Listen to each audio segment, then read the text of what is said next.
Welcome back to my channel. My name is Kezia Vida and you are at Dreamwork for the People. Today's episode is going to be all about sharing our dreams, dream groups, and just speaking our dreams out loud and how powerful that is, and really trying to bust the myth that says that sharing our dreams with other people is boring. But before we get into all of that, I want to just thank you so much for being here. I'm so glad to be back after being on maternity leave, and I'm really excited to try and make more videos on a regular basis.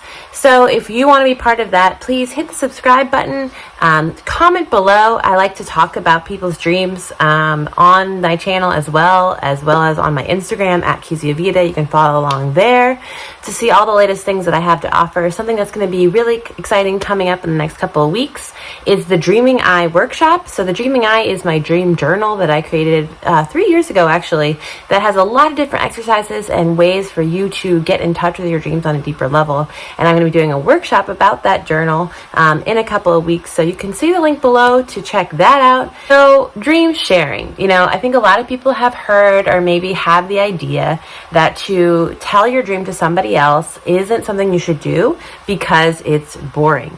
And so this video is all about why that's totally not true, and really how to get the most out of sharing your dream with other people or listening to other people's dreams. One of the most beautiful things I think we can do with our dreams is share them. Now, we all know that dreams kind of have this ineffable quality, right? As soon as we try to write them down or speak them out loud, we start to run into sort of obstacles, since that we're not expressing the dream to the truest extent that we could, right? That there's something about the dream experience that we had that we can't quite put our finger on. Even when we try to put words to it, or we make a drawing out of it, or even if we act it out, right? There's always these things about the dream that we feel like are inside of ourselves that we can't totally get out. And I think that's one of the obstacles that people face, and why in some ways they just want to forget their dreams or not really think about them at all, because there's this way that it feels like we can never quite access the real truth of them. And that can be sort of frustrating, right, if you're trying to communicate about them.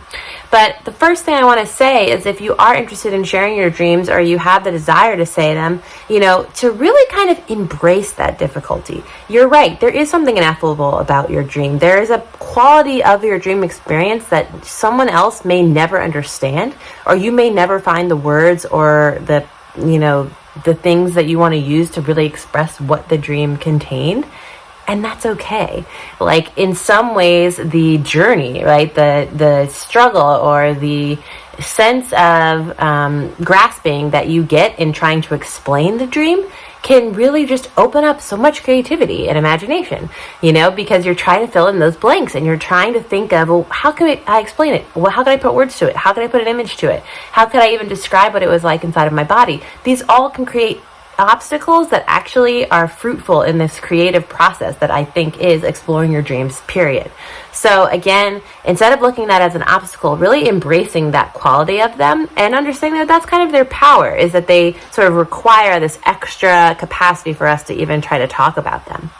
Now, as someone who's receiving somebody's dream, if someone wants to share a dream with you, or you want to get better at hearing people's dreams, the number one thing that I want to offer you, and I know this might sound very simple, but anyone who's tried to do it knows that even though it's simple, it's quite difficult, which is that you want to listen with an open mind, okay?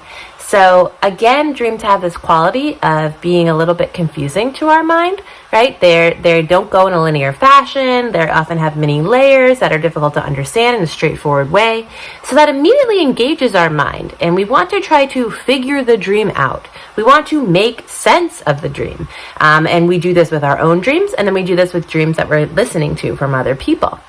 And it really can stifle, actually, the experience of listening when, while we are listening, we're trying to figure out the deeper meaning or what it means on some kind of ultimate level. So I really invite anyone who's hearing somebody else's dream to go into a place in yourself where you can really open your mind and let go of the need or desire even to understand the dream on some kind of rational level or figure out what it means. And try to hear it, again, with that childlike sort of presence, like, wow, interesting, right? So anytime your mind wants to collapse on, oh, well, that means that, just opening it again, well, maybe it doesn't. And then what happened, right? And it's amazing the space that can open up just from that simple practice of listening to someone's dream with an open mind. something you can add on, little bonus as you're doing that, is asking questions with an open mind, right? Instead of a leading question where you sort of have an idea of what you think the answer is or what the answer should be, when you ask questions that are really about your own personal curiosity in the dream, like what stood out to you? What did you want to know more about? What was confusing when they were explaining it that you would like more clarity on? Those are the parts where you can really start to open up the dream for yourself and for the dreamer. And what I'd like to offer if you're sharing your dream or you're listening to someone else's dream is this understanding that the dream can sometimes contain material or feelings or experiences that sometimes when the dreamer has the dream, it doesn't quite make sense. But if they're sharing the dream, especially if they're sharing the dream with someone who's truly listening to them, something will resonate on a deeper level that they didn't even understand when they started sharing the dream. So this is really the amazing capacity that dream sharing has, and it could become, a pretty vulnerable situation, especially if you're open to that possibility. And so I want to invite you, whenever someone is just mentioning a dream or you have an urge to share a dream with someone else, that you actually create an intentional space around it, because it can be such a beautiful exchange. I think, again, often goes overlooked in our regular conversation.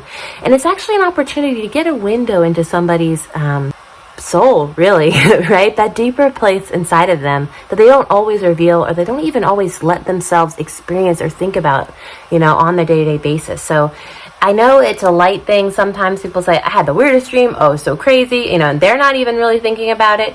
But I really encourage you, if you're someone who's interested in dreams, or you're starting to believe, wow, I do think my dreams maybe have some meaning, or they have some resonance that might be, of significance to me or other people that I love, that when someone kind of offhandedly remarks like, oh, I had this dream, that you're willing to take that other vulnerable step in yourself and say, hey, I really want to hear it. Let's do this, let's make a little space. Let's be cute about this.